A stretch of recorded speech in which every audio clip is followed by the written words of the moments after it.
Hello and welcome to our Saturday morning options outcomes here with DoubleUp Trading. If you're new or joining us for the first time, welcome in. If you want to learn more about DoubleUp Trading, stick around. We'll be posting an introduction video soon with more information.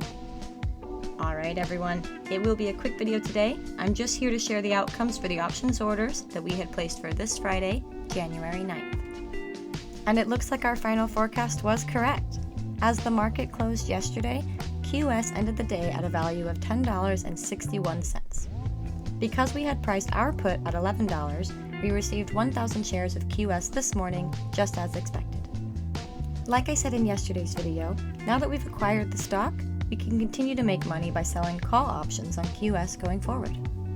As always, you guys, if you want to learn more about options trading, market movement, the strategies we're using, and more, feel free to follow us here, like and subscribe to show your love, or check out the description for other ways to view our content and learn more. We really appreciate you all showing up and spending time with us here at DoubleUp Trading.